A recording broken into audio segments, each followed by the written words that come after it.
Hello again. So I promised you a new series of vlogs and teased you a little bit about what the subject matter was going to be. Well, I'm going to talk to you over the next few vlogs about brotherly love.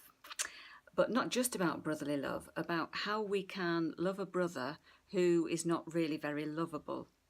And I'm sure we've all been in that situation. There are some people that we get on really well with, we get on easily, we always have the same point of view.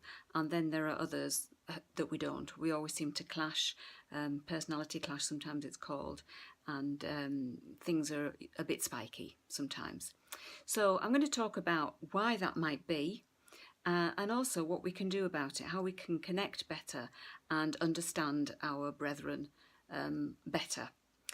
And the material that I'm going to talk about is something that I used a lot in my professional life.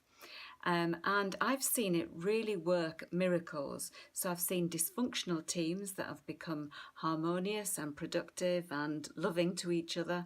I've seen relationships improved between team workers, between managers and their team, and team members and their managers, and some really good experiences. Perhaps I'll tell you about some of those as we go through the vlogs.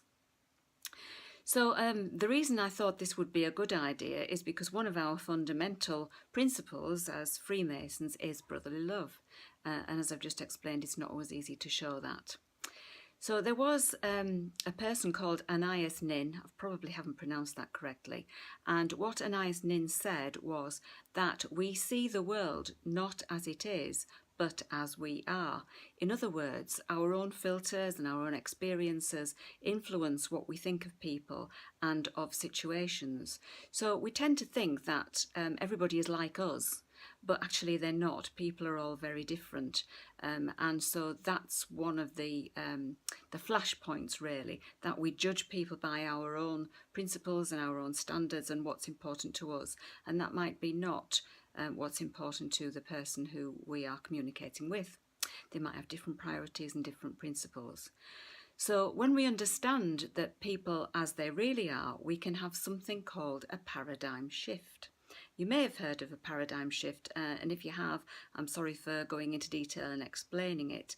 But a paradigm shift is when there's something that you believe really strongly, you think you've got all the evidence, all the facts, and you know it's true. So you might believe that the world is flat, for example. And then you get another piece of information which actually turns everything on its head, and suddenly you don't believe what you have believed so strongly. A whole new view opens up to you, and you see a different side to the story, or a different side to the person, and perhaps a different understanding of the situation as well. So just to give you an example of having a paradigm shift, I'm going to show you two pictures. And you may have seen them before, but if you haven't, then I can guarantee you will have some kind of a paradigm shift. So here's the first one. It's usually called old lady, young lady. So in this picture, there are two images combined into one, and normally you see one of them and not the other. So you'll either see a bit of an old hag, perhaps looks like a bit like a witch with a hooked nose and a hooked chin, or you'll see a very elegant young lady. So just keep looking at that picture and see if you can see the opposite one to the one that you're seeing now. So if you can see the young lady, then look at the choker around her neck, and you see that that's actually the mouth of the old lady. So that might help you just to change that.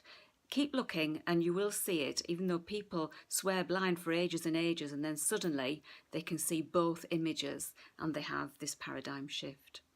So what's interesting about this is that you and I can look at that picture and we can both see something absolutely different to the other, but yet we're both right. Amazing, isn't it? So have a look at this picture now, this next one.